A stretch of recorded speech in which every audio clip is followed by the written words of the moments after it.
Hello. Hi. Hello. I've been having some problems with my internet connection, so I have to be at a Starbucks, but everything's good. Thank you again for doing this interview with us. I'm definitely a huge fan of your work. Diableros on Netflix has been amazing to watch, and especially your role as Wences. And given also your history in theatre, what inspired you to follow an acting career? What made you go down that path?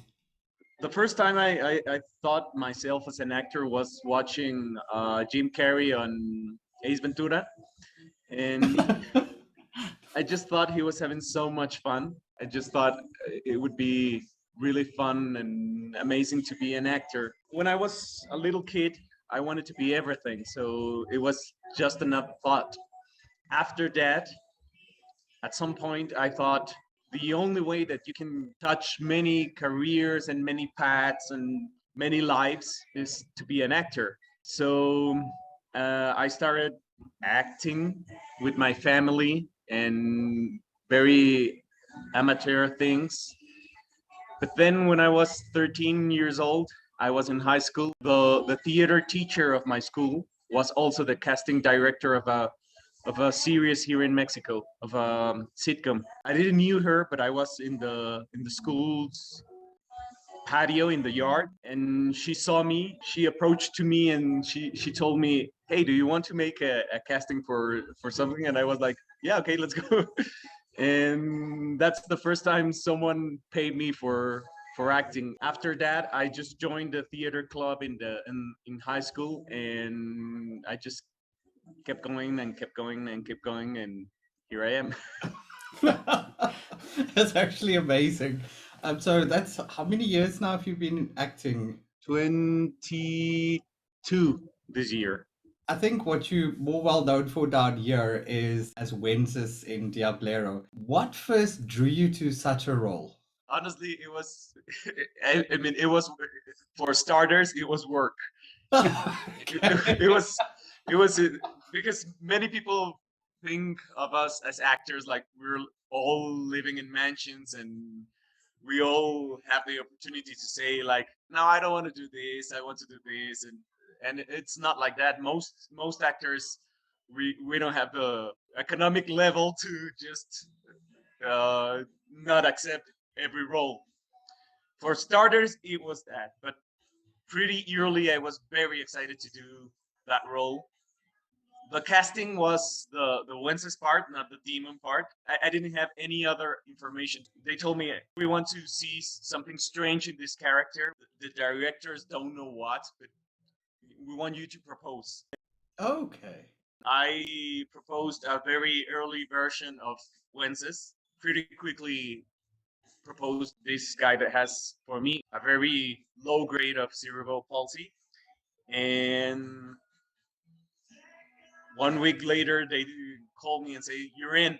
Uh, so I think they really liked it because not because I'm not saying that I'm a better actor than my coworkers, but all my partners in crime, they had more than one casting. They had 5 or 6 stages of it, and for me it was I did it, and the next week they called me and we agreed. So after that, it was just a really amazing experience. After that, everything was wonderful because when they told me you're in, and they gave me the scripts and they told me about the makeup and everything was awesome for me. So I think at that point I was really drawn to the character, and for me it was the opportunity to make more than one character. It was Wences Yeah. and the demon because although they're one character,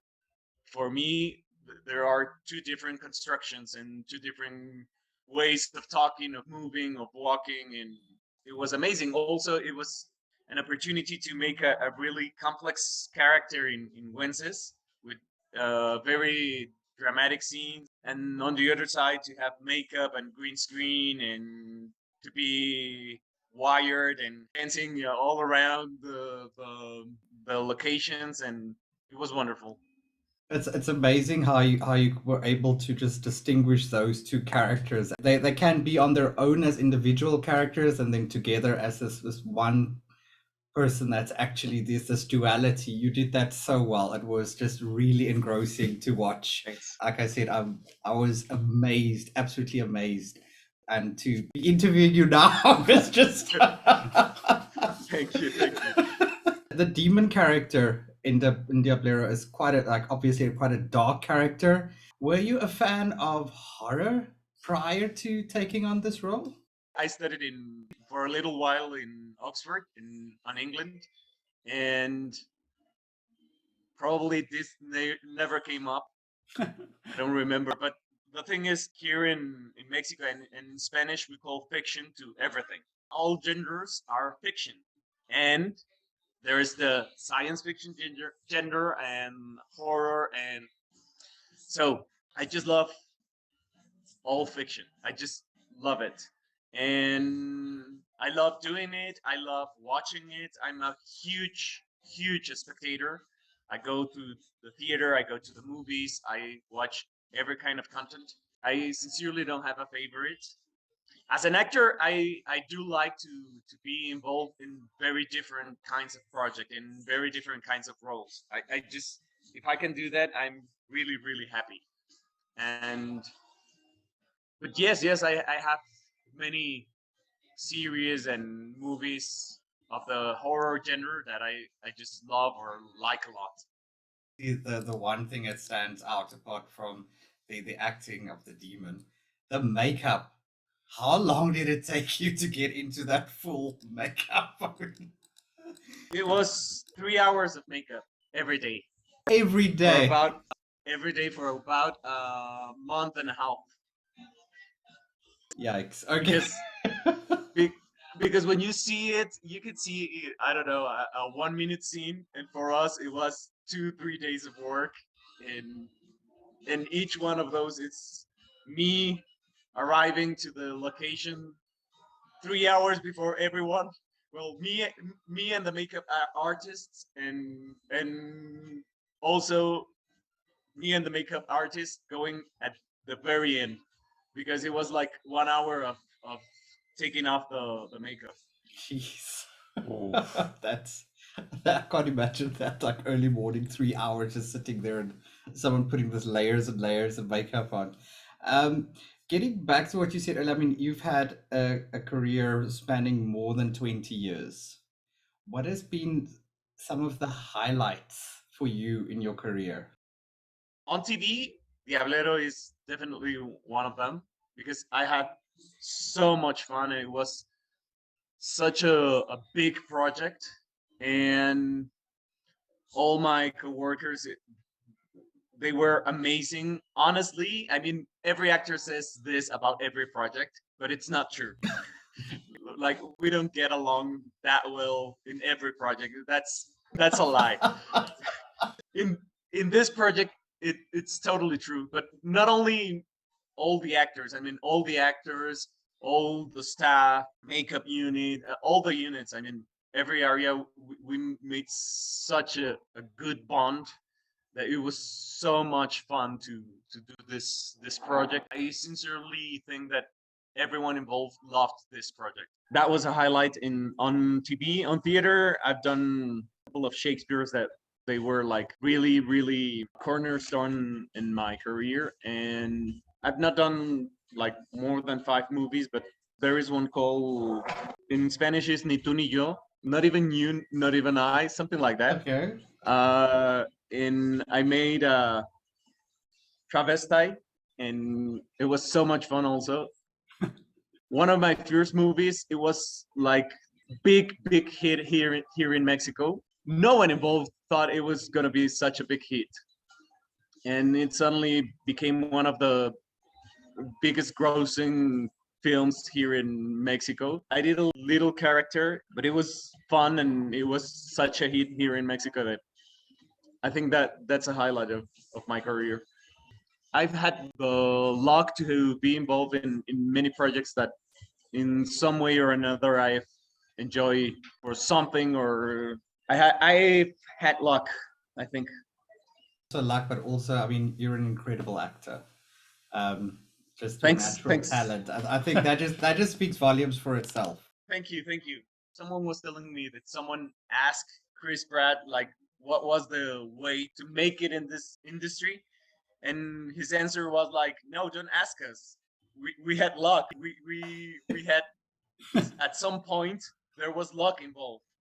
Probably not speaking about myself, but I've seen it in so many other actors that they're incredible and they just haven't had a chance to be on a TV project or on a movie project that takes off their careers. Mm. And also, it's a huge opportunity to work for Netflix or for Disney now or for Amazon because automatically it's available in 190 countries, like practically all of the countries in the world.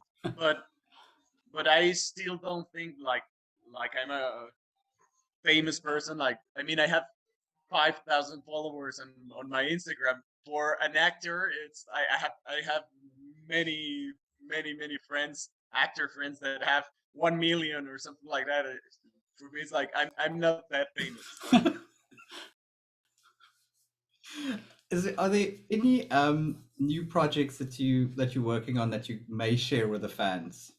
Well, we just had the premiere for SOZ on Amazon, and what's coming worldwide. Well, I cannot talk too much about this project, but I was invited to a TV series for Disney Plus.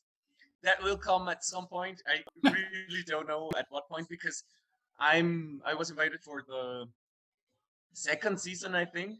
They made 3 seasons in a row, and they haven't premiered the first one, so I Okay. don't know Okay. when it's gonna be out. I don't know when my participation is gonna be available. So at some point in the future.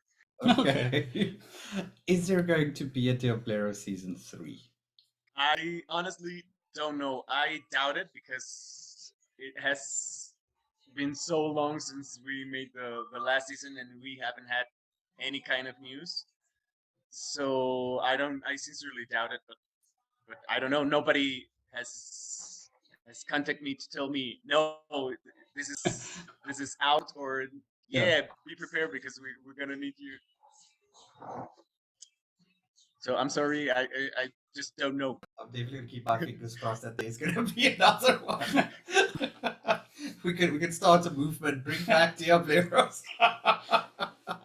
um, so I was checking through your Instagram and I see that Yeah. you are very much a gamer, right? Which games Yes. do you currently playing? What do you enjoy playing? I wish I had more time to play video games. I sincerely don't. So I'm concentrated on Nintendo, probably because it was my first console when I was a little boy, and for me, Zelda it was a game changer when I was in basic education. I mean, when I was like 7 8 years old. Hmm. Zelda, I'm the a huge fan. I collect the games and things. I have my favorite ones, and I have some that I dislike. But but for me, Zelda is the reason for me to buy the new console. I Okay. mean, if it was not for Zelda, I probably wouldn't have a Nintendo Switch. Okay. Okay. I enjoy RPGs. Every other game that any friend comes to me and says, "Oh, you're playing this. Why don't you play this other game?" Or my brothers, they have Xbox, so when I'm at their home, I play Xbox. But yeah, I enjoy playing video games a lot. Awesome. And then something else that I noticed on your Instagram as well, it's like a little section called "Me with Your Dog." What is Yeah, that about? Just like just what is that? It's pretty it's cute it's though. it's probably hard to notice in this situation, but I'm a huge introvert because of my career. I'm used to interacting in a very easygoing way with people, but that's usually in this kind of situation. Yeah. And in life, I'm not that outgoing. I'm not a party goer. I don't go to the clubs. That's something that I don't usually do. Usually, when I'm with friends, especially when I'm in a new circle or in a new home, I very easily connect with dogs or cats. Before, even after that, I connect with the owners of that dogs or cats. So I started taking pictures of me interacting with their dogs or cats, and I just started posting those stories on Instagram, and that's how that came to be. It was pretty cool though. Theatre was a major cornerstone of your career. If there was a role in theatre that you haven't yet played that you really really want to play, what would be that role? There are so much roles I would like to play. I want to play Iago at some point. I also want to direct Othello, and I have many actors and actresses friends that they have like a very specific roles, but it's not like that for me. For me, it's like I just enjoy acting so much that I just want tasty character. I don't have one in mind. I just expect to have many other opportunities to like play. I'm translating. I don't know if in English they say it like that, but in Spanish I say it a lot, like a tasty character, like Yeah. something that you can savor a lot as an actor. Something you can sink your teeth into. into. It's a good surprise when I'm rarely in this position when I can say no, I'm not gonna do this. Usually for me is when I have money in the bank or I am already in another project. So if I'm in that situation, then I can say no, I'm not gonna do this. I'm gonna do this other thing. If I have options, I can do that. But if I don't, if if they hire me for some role and I'm reading the script and I suddenly realize that it has a little Mhm. corner where I can Mm. see a light, like a thread, how to say with an orange, like squeeze character and complexity. I just love that. Talking about tasty characters, you played the role of Mercutio Yeah. in Romeo and Julieta. What was that like, and do you have any traits in common with Mercutio? Yes, and it was a process because I mean every role is a process, but in this case, I was in Romeo and Juliet with that director two times. The first time I played the prince, and it was not good at all. It was really, in my opinion, it was really bad. The process it was not enjoyable at all. This director, he's my acting teacher from acting school, Okay. and I admire him and I love him very much. He did that Romeo and Juliet for another group, not my group, another generation. In my school, the last year is to do a theater play professionally. It can be, but it's not about learning acting or learning anything. It's about you have a director and you have a play and you they get the venue. It can be in many places here in Mexico City, a professional venue, and it's about like doing the real thing. You are involved in every part of the production. He did this Romeo and Juliet for another group. It was a very beautiful production, and he loved it. And then he wanted to do it with professional actors. The thing is, the first time with the acting students, it was in the school.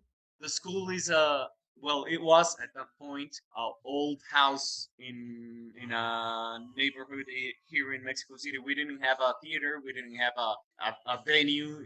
It was a house, a Yeah. big house, but a house.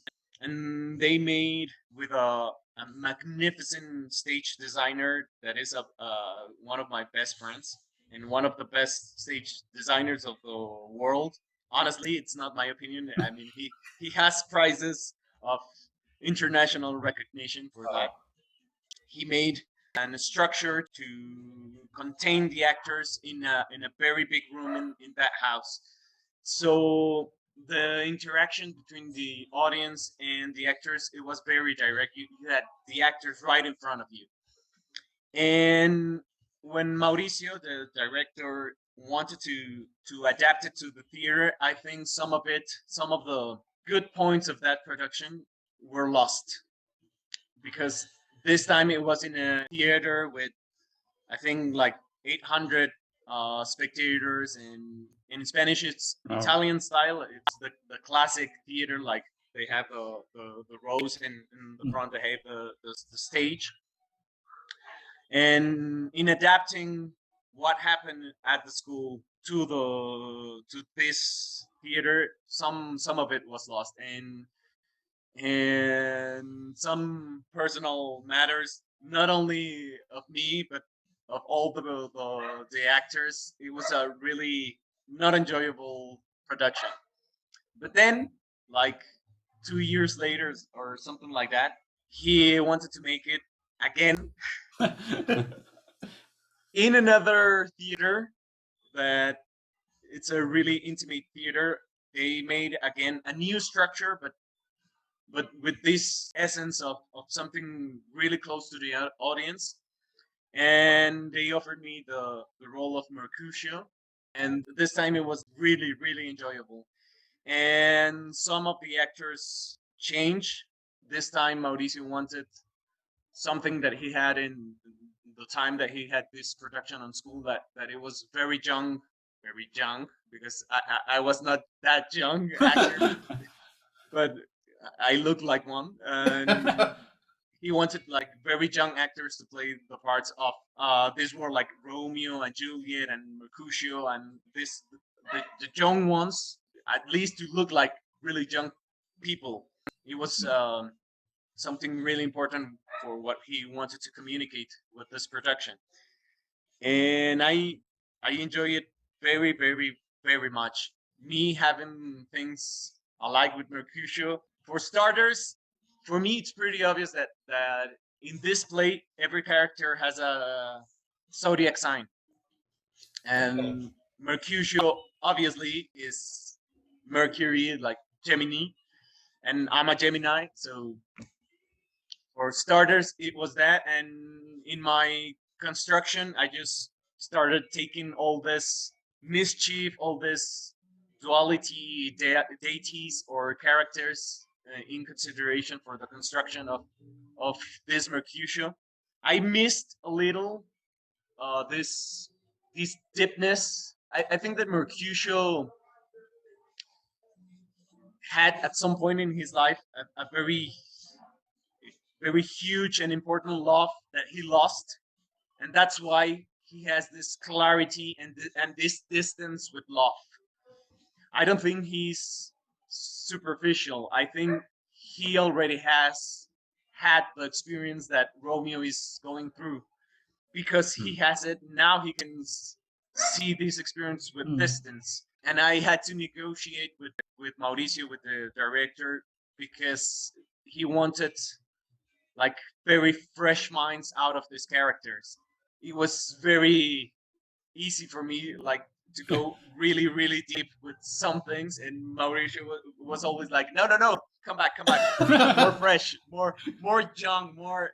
But it was really enjoyable. I mean, this kind of mischief and duality characters like Loki and Mercury itself, and all the gods and deities that have mischief characteristics, is they have this Mercury essence in them. So that was my starting point. For me, it's not like I'm a religious or zodiac believer, but I do have many common traits with my sign, and I could easily like identify myself with for example, this, like I can be really easy going when I'm talking in this, but I'm a very introvert person. That's a duality thing Yeah. that I think that Mercutio also has this kind of duality. And it's kind of the same duality as with Wences and the demon in Diableros. Yeah. Yeah. Okay, you mentioned you're a Gemini. What are other interesting facts about you that fans might not know? Well, You collect garden gnomes. I honestly don't know. Aside from that, because I just said it, I'm a Gemini. My rising sign is Libra, so my duality is very balanced. I love animals. I love games. I love Zelda. I don't know. The thing is, I don't see myself as another person, so I don't know what the people that don't know me would like to know about me. If you ask me one question, I could tell you an answer, but I don't know honestly, like what would they like to know? I don't know. You've worked over these 20 years, more than 20 years, you've worked in film, you've worked in television, you've worked in theater. Of those, which do you prefer and why? What is your preference? Where does your heart lean to more? My preference is to do it.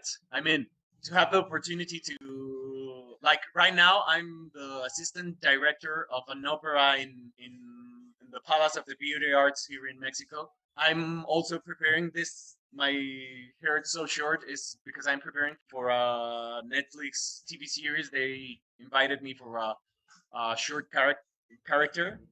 Okay. So that's my preference, like to be Okay. able to do very different things. That's my preference, and I love, obviously, as I said, at least here in Mexico, to earn money you have to be on TV. I mean, you don't earn like big quantities of money on theater. That's not possible. All the theater people here in Mexico, we honestly do it because we love it so much. And obviously, if you're in five plays at the same time, obviously you can make a living. But if that's not the case, we honestly do it for the love of it. My preference is to be in all this variety, and for me, a perfect year is when I can do the three of them. I mean, for me, a Mm. perfect year is when I could do a movie, something on TV, and at least one play. That's a perfect year for me. You've given some insights into what it's like to be an actor in Mexico. How would you describe the Mexican film industry? I mean, we only know Hollywood and Bollywood and all of that, but what is the Mexican film industry like? Can you draw a comparison between with the rest of them? How would you describe it? One of our three closest neighbors, the one in the north, it's the United States, and not only they're a potencia mundial, a world, they're very powerful. Hmm. Mm. Not only they're very powerful, which automatically draws the ideal of what it's expected for the culture, and what it's expected for money, and I mean what it's expected for everything. But also, it's the biggest filmmaker in the world. So the film and TV industry in general, it's trying to go towards what the US it's making. Something like Diablero, it's really kind of a miracle that someone said, "Yeah, let's do this." Mm. Because generally speaking, they like to play it safe. I mean, there's a lot of money for the film industry comparing with many people here in Mexico that live below the minimum wage. So compared to that, yeah, the film industry in Mexico, like, it has a lot of money, but it doesn't come like anywhere near the budgets of the United States. And I think that that it has played wrongly for the industry here in Mexico because they like to play it safe. And most of the content, it looks like something that has already been done in the US or here in Mexico. And so it's really kind of a miracle that something like Diablero was approved. Luckily, it was at some point that Netflix Mexico, it didn't exist. It was produced by a branch of Netflix that was Netflix Latin America, and it was US based. So Okay. someone in the US approved that project, and Yeah. we were very lucky to go through it. We have some exceptions, but we're lacking of diversity in all aspects in the film industry here in Mexico, or in the TV industry here in Mexico, where I can honestly tell that we are really at the level of other cities with that level, with not that budget. It's on theater.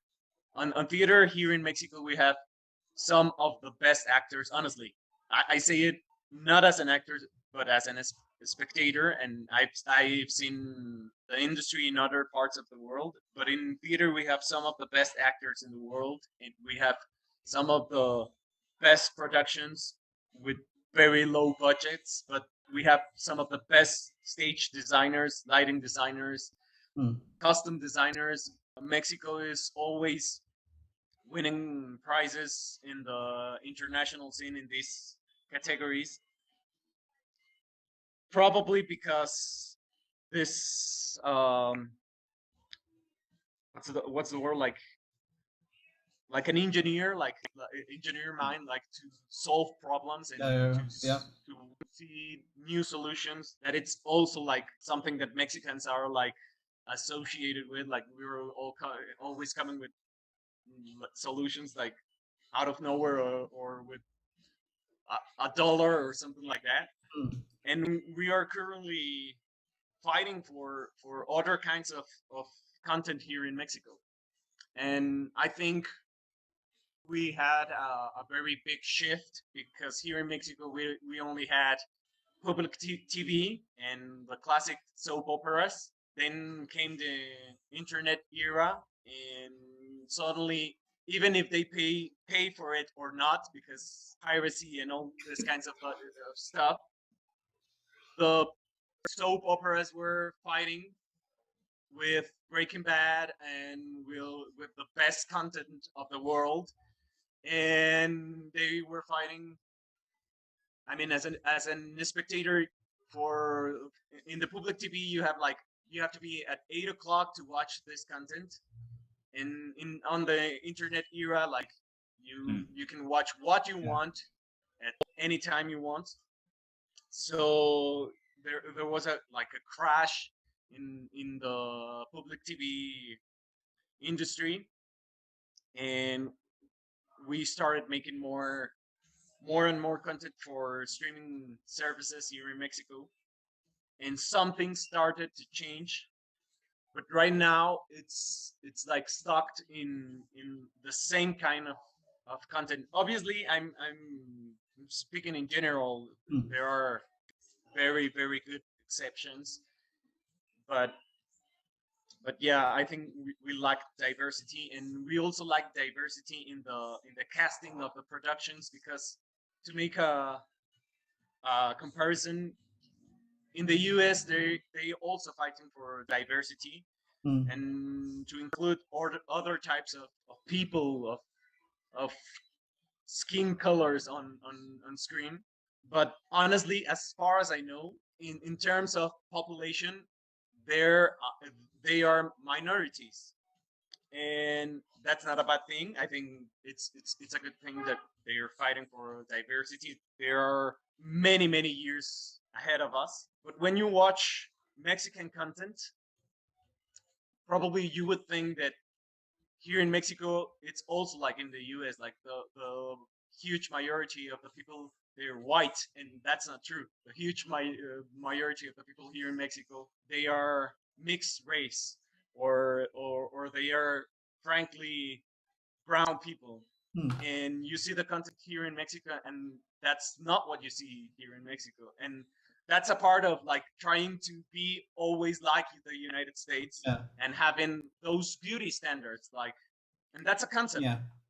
because white people are successful and are rich, they also beautiful, and and that's a concept, and that's a concept that the industry here in Mexico like tries to replicate when it's not the reality in our own Hmm. country. So we're also currently fighting for that kind of diversity in the projects here in Mexico City, because it also affects many actors that are like my kind of skin or darker. Like, Hmm. we're always the bad guys. We're always the service people. First of all, that's not true. And second of all, we as actors know the power of the media, the power that can make Hmm. in the spectators to watch someone like you being a successful person. and and usually that's an exception here in Hmm. the industry. And now we're all very sad in this interview. That's the truth. No, but it is something that a lot of I think people of color struggle with, is to have on in film and in television, to see someone that looks like you. Representation. Yeah, exactly. It's for me, it's also something quite personal as being a person of color here in South Africa as well. I saw on your Spotify that there is an you were talking about racism in the audiovisual media, right? Can you tell us a bit more about that? Well, what I just said, I think that's the sum of it. uh we are currently in a group of actors, mainly, that it's called Poder Prieto. In English, it would be something like Brown Power. Okay. And we're fighting for that, for Mm, representation. We are a very different kinds of people. We also are actors, so egos can get in the way. And obviously, we have very high, strong opinions, yeah. each one of us. That opinion is not the same for each one of us, but we all agree that there has to be a change, and there has to be Mm, more representation on the media.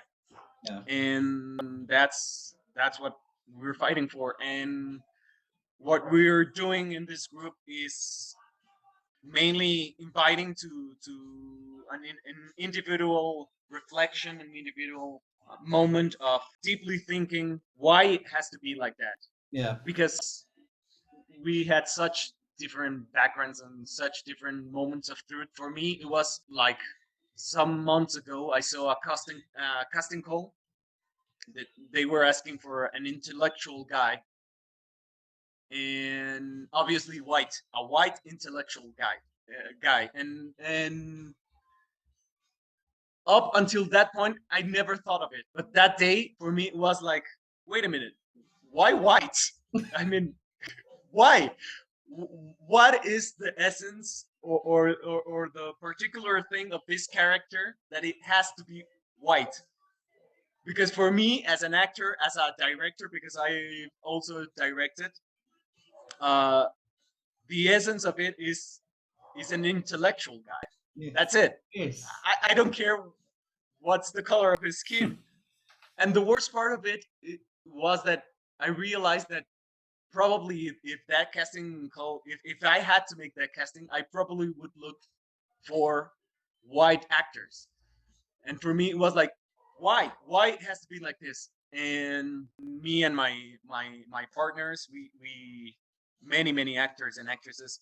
It was the middle of the pandemic, so we have to have this kind of Zoom meetings, and we start talking a lot, and we're barely starting to try to make a difference, not only in society, but I mean, society is such a big thing, and we are actors, and very early for us it was clear that we had to at least try to make a change in our area, like acting and the media.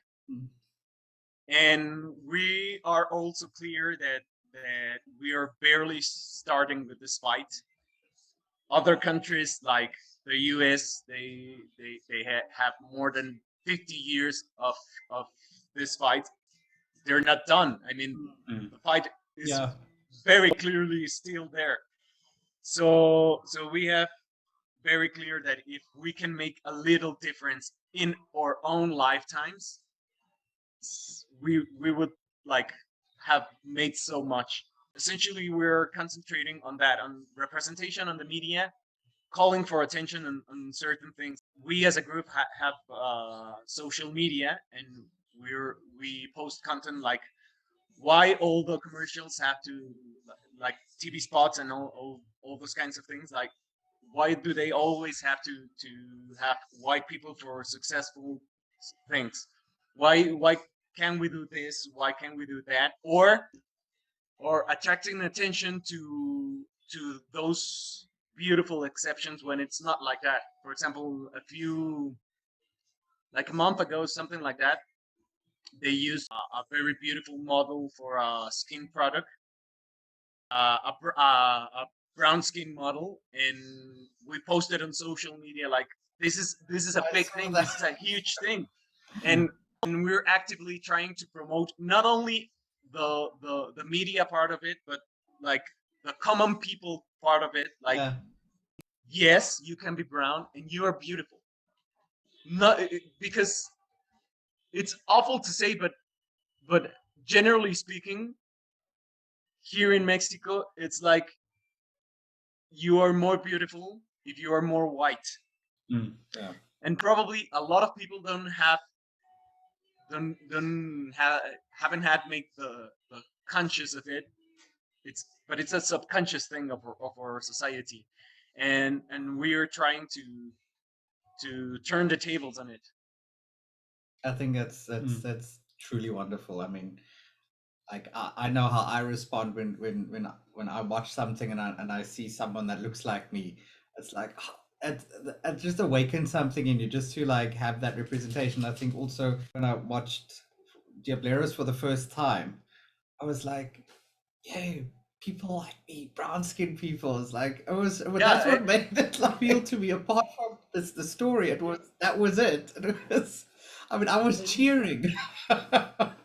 It's part of the miracle, because if that, probably I'm wrong, but I think if that production would have been made as part of what now is Netflix Mexico, probably they wouldn't cast brown skinned people. Probably it has to be that in the US they are at a different stage in that fight. So when they made that production for them, it was clear that reality had to look like our reality, and obviously that's like most of the cast had to be dark skinned. So it's part of the miracle, I think. It's really phenomenal. I think we're gonna lift the mood just a little bit. Gonna lift the mood.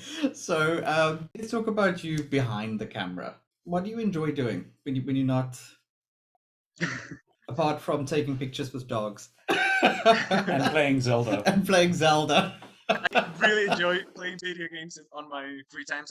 I enjoy reading, and as I said, I'm a huge spectator. When you're working with theater people, they're always like, "What you're doing right now?" Aside from this, because obviously you can just eat with what you're making in this project. Yeah. So what you're doing aside from this? Oh, I'm doing this. So you start very easily to go to the projects of your coworkers, but also on TV and on films, you try to watch what your partners are doing, and I really love this art. So I try to watch as much as I can, from here, from Mexico, from other parts of the world, from any kind of genders, and I just that consumes a lot of my time. I also enjoy reading, and I really love traveling. If I'm traveling because of work, that's the perfect thing for me. I mean, if I'm like, for example, we made SOZ on a state here in Mexico called Durango, and we were there for about 3 months. I mean, that was perfect for me. Like knowing a new place and working, or because of working, that's the perfect thing. If it's not working, I also enjoy traveling. I would rather be working, but if I'm just like traveling, that would be perfect for me. When I studied it at Oxford on England, I've never been out of Mexico before that. It was on 2011, and I wanted to travel across Europe, and I lasted like 2 months, and I very clearly remember I was in Paris, and I was enjoying the museums and the culture and all those kinds of things. But I remember this day when I was going literally out of a museum, and I was like, I have to work. I have to work right now. I mean, I can go a day longer without acting, and I had the opportunity to keep going. I thought about going to Germany, and I was like, no, I can't. I have to go back to Mexico, and I have to work because it's consuming me. And luckily I did, because this project, I talk about this movie that was such a big hit here in Mexico. I came back, and the next week they casted me for that project. And so if I went to Germany, I wouldn't be in that project. As I said, so much of this is luck. This memory I told you about, my teacher casting me for my first TV project on my school, on high school. I very distinctly recall thinking I was in the middle of the patio of the yard, and I thought, smile. I don't know why. I just thought, smile, and I did. And a second later, my teacher came to me. I didn't knew her, and told me, "Hey, you want to come to make a casting?" And I don't know if it was magic or something like that, but it was, for me, it was luck, obviously, because it's such a random thought. What kind of thought in the middle of a patio in a school when you're chatting with your friends about something else is smile? Yeah. It was meant to be. It was meant to be. In closing off the interview, I mean, like I said, I mean, I'm from South Africa. I'm a brown person in South Africa, colored, right? But just seeing what you've done, I mean, as another person of color, albeit across the ocean, is really amazing, and it's really had an impact. Um, I know you say you've only got like what 5,000 followers, but I'm glad to be part of that following, because It's not something bad. I appreciate each and every one of them, even though I don't know them. I have this thing, not on Instagram but on Twitter. Every time someone follows me, I post a thank you note. yeah, I mean, And when I first saw that, I mean, because I think I wrote to you on Twitter about watching you in Diableros, and when I got the response from you, I was running around like I was like, you responded, you responded. Like I was beside myself. I was like, because you don't expect that. You don't expect that, like that you get that sort of like personable reaction on social media. I mean, it was just I think from apart from just respecting the work that you do, I mean, just having that connection with your fans, I think it's also such an amazing quality that you have. And yeah, I think you're phenomenal. I really, you. really do. I think you're amazing in what you do. I love what you do from a sort of activism perspective. I think that's truly amazing. Yeah, and personally, I wish you all of the best, all of the Thank you. success. Thanks. Hopefully, there's going to be more of you that we will see in the future. So, where can new fans, and hopefully this will bring more fans, where will new fans will be able to find you on social media? Well, I'm Quetzali Cortez, and you can find me on all social media like that at Quetzali Cortez. Thank you so much for Yeah. doing this interview. I mean, it's made my day. Yeah. It's made my year. I'm hoping that the opera goes fantastically well. I hope so too. We had we were on our last rehearsals. It's opera. Okay. It has really short runs. Opera at least here in Mexico we have 4 runs and that's it. 4 days. Because it's very very hard on the singers, and you can have, and also you have to let them rest. It can be like today and tomorrow, and no, it has like 2 or 3 days in between the runs. And it's Ascanio in Alba. It's called. It's from Mozart, and it's the first time it's gonna be staged here in Mexico, and we're enjoying the process very very much. It's not that famous. That's why it hasn't been that stage in the world. It has like counted productions, and we're enjoying it a lot. Once we have our premiere night, I'm gonna post photos of it on the internet. Oh, Awesome. Thank you. I mean, this is probably going to go down as one of my most memorable days ever. He's going to be bouncing up and down all evening. Thanks. But thanks very much for Yes. your time, and good luck with all of the activism and the performances and the rest of your career. And we hope to see more of you Yeah. soon. Yeah. Thank you very much for everything. Yeah, I hope to see more of me soon, because I mean I probably don't know how to do anything else aside from things that involve fiction. I mean, directing, assistant director, and I've done casting direction and everything involved with the fiction area. So I hope to see more of me. Great. Thank you very so much for your time. Thanks for inviting me. Amazing. Thank you. Sure. Keep well. Bye. Cheers. Bye.